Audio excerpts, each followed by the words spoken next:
ជំរាបសួរបងប្អូនទាំងអស់គ្នាវីដេអូនេះខ្ញុំមកជួបបងប្អូនតាក់ទងរឿង2 3បាទចង់ជម្រាបជូនបងប្អូនហើយក៏ចង់និយាយលេងមកបងប្អូនដែរបែកគ្នាយូរបងប្អូនទាំងអស់គ្នាសុខសប្បាយណា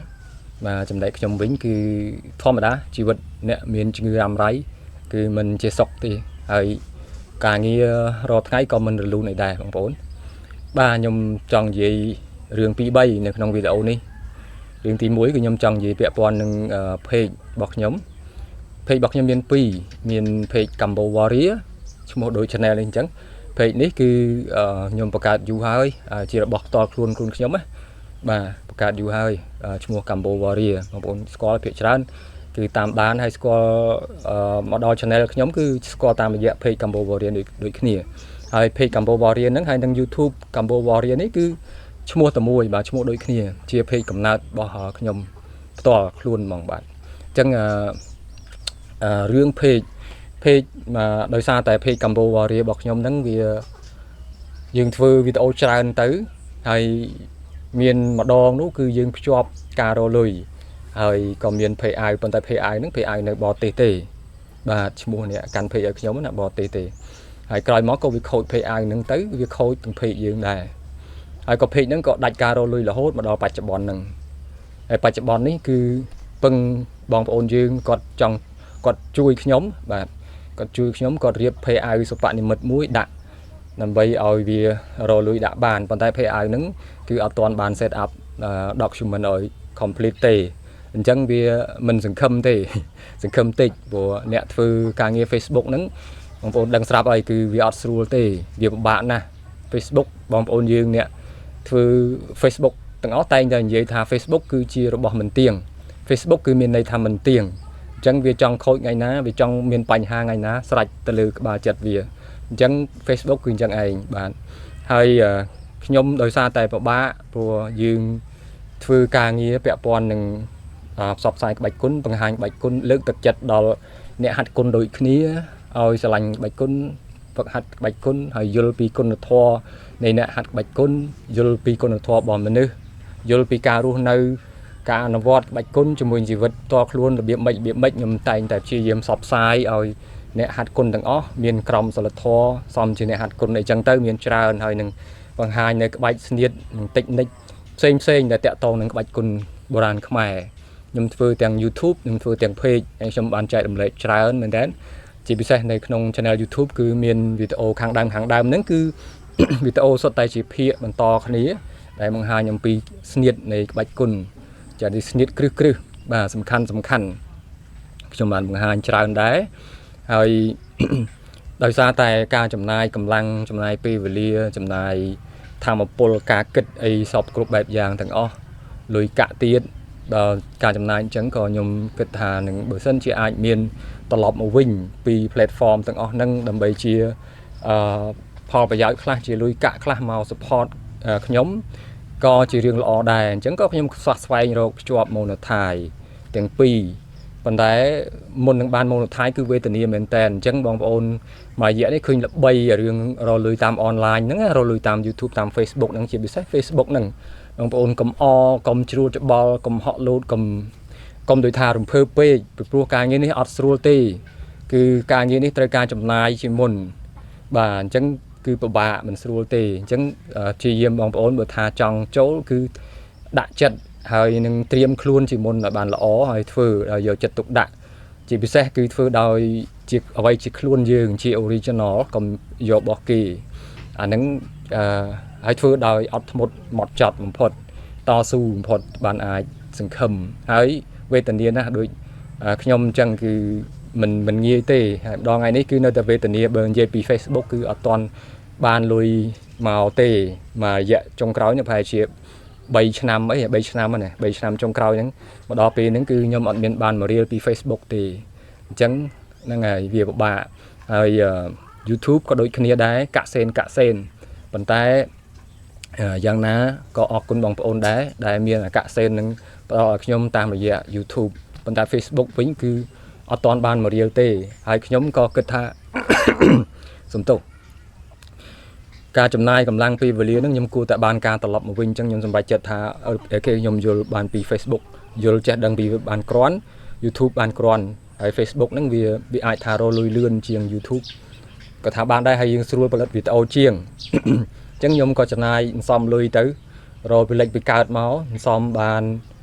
ទិញប្រហែលជាជិត200ខ្ញុំក៏សម្រេចចិត្តទិញ channel ទិញ account ទិញ page Facebook សំទោសទិញ page Facebook មួយដើម្បីជាជំនួយដល់អា page មួយទៀតអាធំនោះហើយទិញហ្នឹងគឺទិញអា page ណាដែលមាន monetize បើករកលុយស្រាប់ទិញទៅចំណាយលុយទិញទៅហើយក៏ទិញទៅហើយក៏ខ្ញុំអត់អាចកាន់ page នឹងខ្លួនឯងបានទេក៏រកអ្នកបងប្អូនយើងឲ្យជួយកាន់ឲ្យគាត់ក៏ដូចចិត្តជួយកាន់ជួយរៀបចំឲ្យយើងប៉ុន្តែដាក់ page ឲ្យប្រហែលជាដាក់ page ឲ្យរួម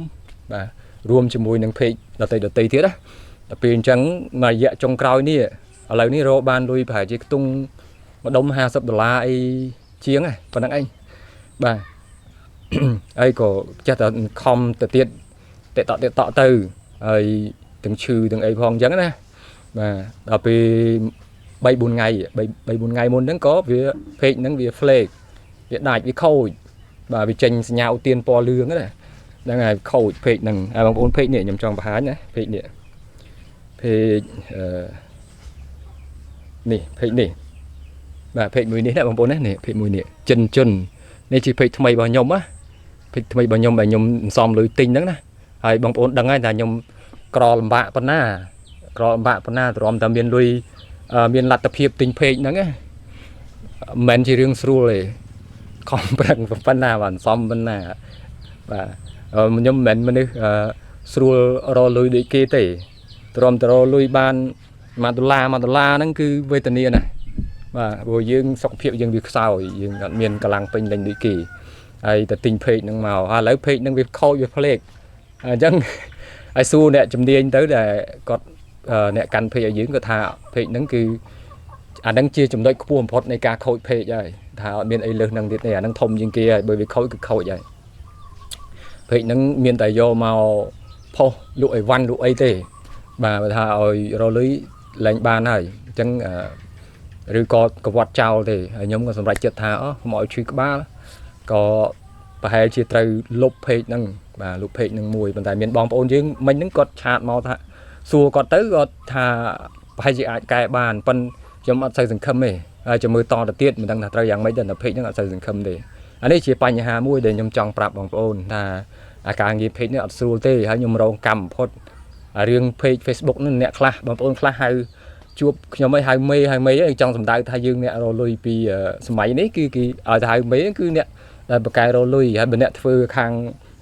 Facebook ដែលបងប្អូនចំណាំនិយាយថា MMO ហ្នឹង make money online ហ្នឹងគេហៅមេហ្នឹងមានន័យថាអ្នកដែលរលុយបានច្រើនជាងច្រើនណាមានលំដាប់អ្នករលុយបានច្រើនហើយគេហៅទៅនេះទៅនោះគេហៅស្គាល់គេហៅមេអញ្ចឹងណា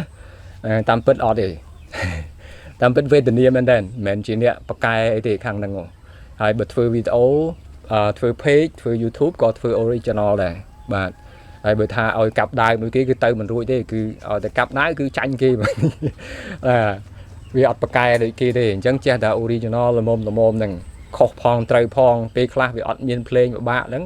ឆ្កឹះភ្លេងពីគេមកកែកុនដាក់ទៅជាប់ហើយក៏លុបចេញទៅបាទខាតកម្លាំងខាតអីអញ្ចឹងទៅប៉ុន្តែព្យាយាមមួយរយៈចុងក្រោយហ្នឹងគឺព្យាយាមធ្វើអា original ហ្នឹងបានច្រើនវីដេអូហ្នឹងហើយឥឡូវ page ថ្មីហ្នឹងវាមានបញ្ហាអញ្ចឹងទៀតនឹងចាំមើលគិតមិនទៅទៀតចាំមើលទៅមុខទៀតមកបន្តទៀតបាទគាត់ជូនទៅនឹងបងប្អូនថា page ហ្នឹងប្រហែលជាខ្ញុំផ្អាកផុសមួយរយៈបាទហើយត្រឡប់មកវិញក៏ខ្ញុំមិនទៅបាក់ទឹកចិត្តអីច្រើនណាស់ណាទេគ្រាន់តែថាវារឿងតូចចិត្តដែរបាទហើយរឿងសែតរឿងពិបាកចិត្តដែរបាទខូចចិត្តដែរហើយក៏ហ្នឹងហើយជម្រាបជូនបងប្អូនថាបើអ្នកដែលមានបំណងចង់រកលុយពីpage ឬក៏ YouTube អីហ្នឹង page Facebook ឬក៏ YouTube អីហ្នឹងបងប្អូនត្រៀមខ្លួនបាទវាមិនមែនជារឿងស្រួលទេមិនមែនជារឿងស្រួលទេគឺពិបាកជាពិសេសបងប្អូនយើងដែលអត់សូវចេះអង់គ្លេសគឺឬក៏អត់អ្នកអត់ចេះអង់គ្លេសគឺពិបាកណាស់មិនស្រួលទេប៉ុន្តែកុំបាក់ទឹកចិត្តណាឮអញ្ចឹងហើយបងប្អូនខំព្យាយាមប៉ុន្តែគាត់តែដឹងខ្លួនមុនថាវាមិនមែនជារឿងស្រួលទេបាទប៉ុន្តែសូមកុំបាក់ទឹកចិត្តកុំនេះត្រូវខំប្រឹងវាធ្វើវាតទៀតបាទអានឹងមួយពាក់ព័ន្ធនឹងរឿងមួយដែលខ្ញុំចង់និយាយរឿងមួយទៀតបងប្អូននៅក្នុងវីដេអូរបស់ខ្ញុំជាពិសេសនៅក្នុង Facebook page ខ្ញុំឃើញបងប្អូនជាច្រើនដែល comment ហាក់ដូចជាអត់ទាន់យល់ពីក្បាច់គុណបងប្អូនឲ្យតែឃើញខ្ញុំផុសអីតាក់ទងនឹងក្បាច់គុណនៅក្នុង page រូបក៏ដោយវីដេអូក៏ដោយបងប្អូនខ្លះដែលប្រហែលជាអត់ទាន់ស្គាល់ខ្ញុំក៏មិនដឹងអីយ៉ាងម៉េចចូលមក comment តែផ្ដេសតែផ្ដាស់ comment ដូចជាអត់ទាន់យល់ពីអ្វីទៅជាក្បាច់គុណណាហ្នឹងហើយអត់ទាន់ស្គាល់ថាអីទៅជាក្បាច់គុណឲ្យតែគាត់ថាឮតែក្បាច់គុណគឺដឹងតែហាត់មកដើម្បីវាយគេដើម្បីវាយគ្នាឲ្យតែឮតែក្បាច់គុណហាត់មកដើម្បីវាយគេឲ្យឈ្នះបាទតាមពិតទៅទស្សនវិជ្ជារបស់ក្បាច់គុណមិនមែនហាត់មកដើម្បីវាយគ្នាទេបើពីប្រហែលជាពីជំនាន់មុនទស្សនៈអាចយល់អញ្ចឹងប៉ុន្តែមួយជំនាន់ក្រោយមកនេះគឺអ្នកហាត់ក្បាច់គុណមិនមែនគោលបំណងតែមួយដើម្បីតែវាយគ្នាទេបាទហាត់ក្បាច់គុណមកគឺដើម្បីរឿងរ៉ាវជាច្រើននៅក្នុងជីវិតរបស់យើងដែលយើងត្រូវការក្បាច់គុណយកមកប្រើសូម្បីតែផ្នែក meditation ផ្នែកសមាធិផ្លូវចិត្តណាសម្រួលអារម្មណ៍សម្រួលផ្លូវចិត្តក៏ក្បាច់គុណអាចជួយបានដែរបាទយើងមើលនៅស្រុកគេជាពិសេសនៅស្រុកចិនអ្នកហាត់ក្បាច់គុណគឺគេមានសហគមន៍គេមានដូចថានៅក្នុងតំបន់ដែលគេរស់នៅគឺគេឲ្យតម្លៃអ្នកហាត់គុណហើយគេយល់ពីអ្នកហាត់គុណអញ្ចឹងបានជានៅស្រុកចិនភាគច្រើនគឺគេហាត់ថៃជីឬក៏ហាត់កុងហ្វូយងឈុនវិញឈុនអីផ្សេងគេហាត់បានគ្រប់កន្លែងគេអាចហាត់បានហើយគេអ្នកផ្សេងទៀតគេអត់ដូចជាអត់មានមើងងាយអ្នកចេះក្បាច់គុណនៅស្រុកចិនតែបើនៅស្រុកខ្មែរវិញដល់កឲ្យទៅឃើញអ្នកបង្ហាញក្បាច់គុណឬក៏អ្នកដែលហាត់ក្បាច់គុណហ្នឹងគឺ bully ភាសាមួយថា bully បាទបង្អាប់ឬក៏និយាយចេះនិយាយចុះមើងងាយបាទនិយាយពាក្យមិនល្អមកកាន់អ្នកហាត់គុណនៅក្នុងវីដេអូខ្ញុំមានច្រើនមាន comment អញ្ចឹងប៉ុន្តែខ្ញុំដូចថាឃើញអញ្ចឹងយើងចេះតែគិតវែងឆ្ងាយថាប្រហែលជាគាត់មិនទាន់យល់អ្វីទៅជាក្បាច់គុណពិតប្រាកដមិនទាន់ស្គាល់អ្វីទៅជាក្បាច់គុណពិតប្រាកដណាបងប្អូនតាមពិតទៅមនុស្សដូចខ្ញុំនេះក្បាច់គុណក៏អាចថារួមចំណែកធ្វើឲ្យខ្ញុំរស់បានម្ដងថ្ងៃនេះដែរអញ្ចឹងណាបាទយើងមិនមែនថាខ្លួនឯងអ្នកហាត់ក្បាច់គុណចេះតែសើចេះតែអួតទេអត់ទេសួរអ្នកហាត់ក្បាច់គុណទាំងអស់គ្នាភាគច្រើនអ្នកដែលហាត់យូរឆ្នាំចាប់ពី3ឆ្នាំឡើងទៅគឺចាប់ដើមយល់ថាក្បាច់គុណគឺវាសំខាន់សម្រាប់ខ្លួនឯងមែនទែនសម្រាប់ខ្លួនយើងផ្ទាល់ហ្មងសំខាន់មែនទែនបាទហើយវាជួយយើងបានទាំងអស់ទាំងផ្នែករូបរាងកាយបាទសុខភាពផ្នែករូបរាងកាយសុខភាពផ្លូវចិត្តដែរផ្នែកធ្វើឲ្យផ្នែកទាំងពីរហ្នឹងសុខភាពផ្លូវកាយសុខភាពផ្លូវចិត្តហ្នឹងគឺជួយទាំងពីរហ្នឹងហ្មងបាទជួយឲ្យយើងក្លាយជាមនុស្សដែលល្អមនុស្សដែលមានចិត្តធ្ងន់គិតស៊ីជម្រៅមាន critical thinking ហើយនឹងចេះរបៀបប្រមូលអារម្មណ៍ឲ្យខ្លួនឯងស្ងប់គេហៅ meditation ដូចសមាធិខ្ញុំប្រហែលជានិយាយអង់គ្លេសអត់ត្រូវហ្នឹងហើយហ្នឹងហើយហើយមានជួយអីទៀតជួយទៅលើផ្នែករាងកាយរបស់យើងមានកម្លាំងមាំមួនបើដូចខ្ញុំនេះបើសិនជាខ្ញុំអត់ហាត់គុណណាប្រហែលជំងឺ lupus របស់ខ្ញុំហ្នឹងវាធ្វើឲ្យខ្ញុំមានបញ្ហាអាចនឹងស្ពុតឆ្អឹងឬក៏ពុកឆ្អឹងអាចនឹងធ្វើឲ្យខ្ញុំស្វិតសរសៃខ្ញុំអត់រស់អាចនឹងងាប់សរសៃរឹងដៃរឹងជើងឬក៏កាន់តែស្គមទៅជាងនេះហូបបាយអត់កើតអីប៉ុន្តែខ្ញុំរាល់ពេលខ្ញុំហាត់ក្បាច់គុណគឺហូបបាយបានច្រើនហូបបាយឆ្ងាញ់មែនតើដេកលក់ក៏ស្រួលទោះបីជាខ្ញុំកំពុងតែមានជំងឺ lupus នឹងវាយខ្ញុំរហូតប្រចាំកាយក៏ដោយក៏ក្បាច់គុណបានជួយខ្ញុំពីផ្នែកនេះហើយខ្ញុំជឿថាបងប្អូនអ្នកហាត់គុណទាំងអស់អ្នកដែលហាត់គុណចាប់ពី3ឆ្នាំឡើងទៅប្រហែលជាទទួលអារម្មណ៍បានដូចខ្ញុំដែរបាទទទួលអារម្មណ៍បានដូចខ្ញុំដែរហើយយើងឃើញអ្នកហាត់គុណមុនគាត់និយាយចែករំលែកអំពីទស្សនៈក្បាច់គុណអីផ្សេងមកឲ្យយើងស្ដាប់សុទ្ធតែជាអ្នកហាត់ក្បាច់គុណគឺសុទ្ធតែមានទស្សនៈមកជ្រៅល្អដែលពាក់ព័ន្ធជាមួយក្បាច់គុណដែលជួយឲ្យយើងសម្រួលផ្លូវចិត្តហើយយើងយល់ថាខ្លួនយើងជាមនុស្សម្នាក់ជាបរិសម្នាក់ជានារីម្នាក់ដែលពិសេសបាទពិសេសមកកម្រិតបាទមកកម្រិតឡើងថែមទៀតក្រៅពីចំណេះវិជ្ជាចំណេះដឹងទូទៅក្រៅពីចំណេះវិជ្ជាគេហៅដូចចំណេះវិជ្ជានៅក្នុងខ្លួនមកពីកំណើតមកណាបាទមានក្បាច់គុណគឺកើនជាងមកកម្រិតនឹងទៅទៀតយល់ទេបងប្អូនហ្នឹងហើយអញ្ចឹងឯងចង់និយាយអញ្ចឹងឯងអញ្ចឹងទេ លើកទឹកចិត្តអ្នកហាត់គុណទាំងអស់គ្នាបន្តហាត់ក្បាច់គុណហើយស្វែងយល់ពីក្បាច់គុណនឹងបន្តទៀតឲ្យបានច្បាស់ហើយយកវាមកប្រើនៅក្នុងខ្លួនយើងប្រកបដោយសេចក្តីសុខហើយបង្កើតវាឲ្យវាមានសន្តិភាពនៅក្នុងខ្លួនយើងនិងអ្នកដទៃអ្នកដែលជុំវិញយើងហើយធ្វើឲ្យយើងមានសេចក្តីសុខជាមួយនឹងក្បាច់គុណជាមួយនឹងយើងហ្នឹងហើយបាទហើយយើងស្រឡាញ់ក្បាច់គុណហើយយើងប្រើក្បាច់គុណដើម្បីជួយយើងដូចជាមិត្តស្និទ្ធស្នាលគ្នាយើងបាទហើយយើងព្យាយាមវឹកហាត់ដើម្បីជួយយើងកុំឲ្យមានពេលវេលាខ្លួនយើងជាមួយក្បាច់គុណបាទកុំតាចំណាយពេលវេលាយើងជាមួយស្រាជាមួយស្អីគ្រឿងញៀនអីអត់ត្រូវអត់ប្រយោជន៍បាទប៉ុន្តែក្បាច់ហាត់ក្បាច់គុណទៅយើងជួយយើងបាទអានេះជាបទពិសោធន៍ខ្ញុំនិយាយទៅខ្ញុំនិយាយខ្ញុំនិយាយអត់អស់ទេប៉ុន្តែបងប្អូនព្យាយាមស្វែងយល់ខ្លួនឯងស្ដាប់អ្នកដទៃទៀតដែលគេអ្នកចាស់ចិត្តចាស់គំនិតគេហាត់យូរឆ្នាំតាក់ទងនឹងក្បាច់គុណបងប្អូននឹងយល់ថែមទៀតបាទហ្នឹងហើយពីគេហៅទស្សនវិជ្ជាក្បាច់គុណហ្នឹងបាទហ្នឹងហើយបងប្អូនអរគុណច្រើនហើយសម្រាប់ខ្ញុំគឺខ្ញុំចង់ផលិតវីដេអូតទៅទៀតតាក់ទងនឹងក្បាច់គុណមានបងប្អូនជាច្រើនដែលប្រាប់ខ្ញុំថានិយាយជាមួយខ្ញុំថាបងឯងបង្ហាញយូរទៅអស់ដល់ពេលគេហាត់ចេះវាបងឯងអស់គេមើលងាយបងឯងទី1ទី2បងឯងអស់អីបរៀនគេហើយខ្ញុំមើលទៅបងឯងរងថ្ងៃហ្នឹងដូចអស់ហើយអស់អីបង្ហាត់អស់អីបង្ហាញណាបាទខ្ញុំនឹកឃើញក្នុងចិត្តថាត្រូវឲ្យខ្ញុំបង្ហាញមកច្រើនមែន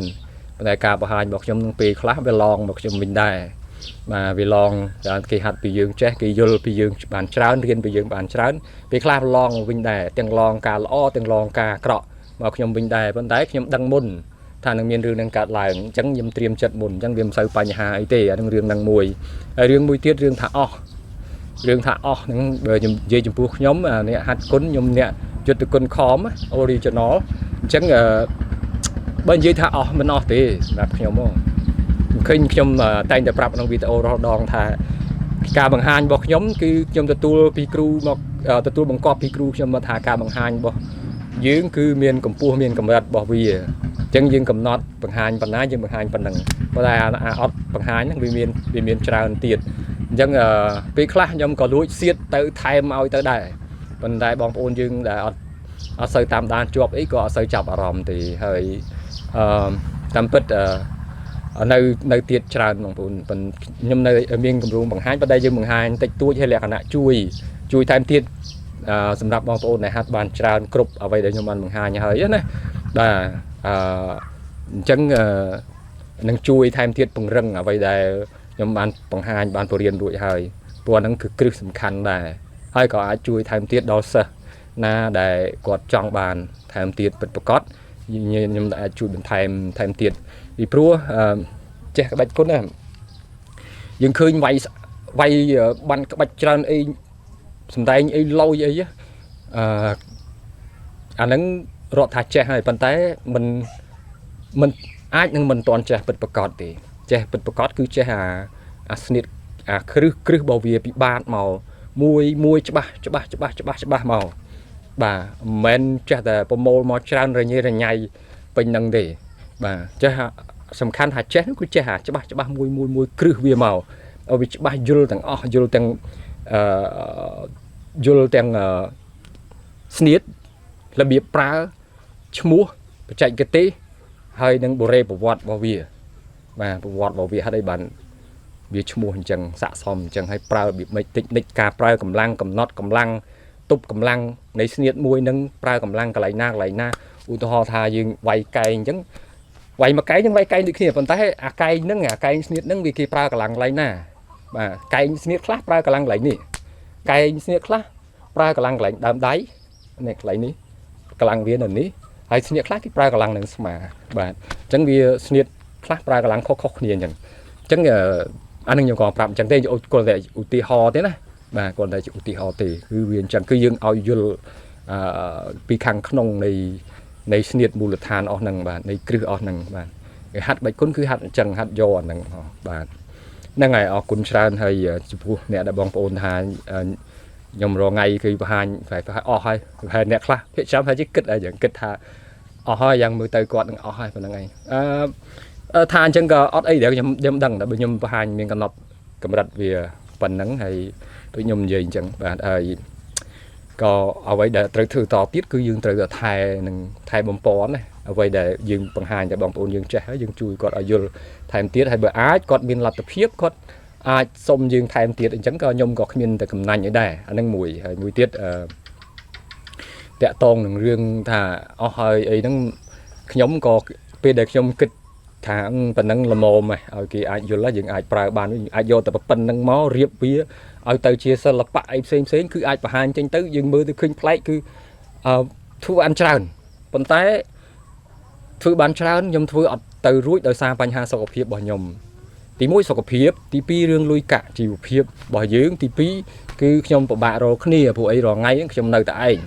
nơi ngay pi bong ôn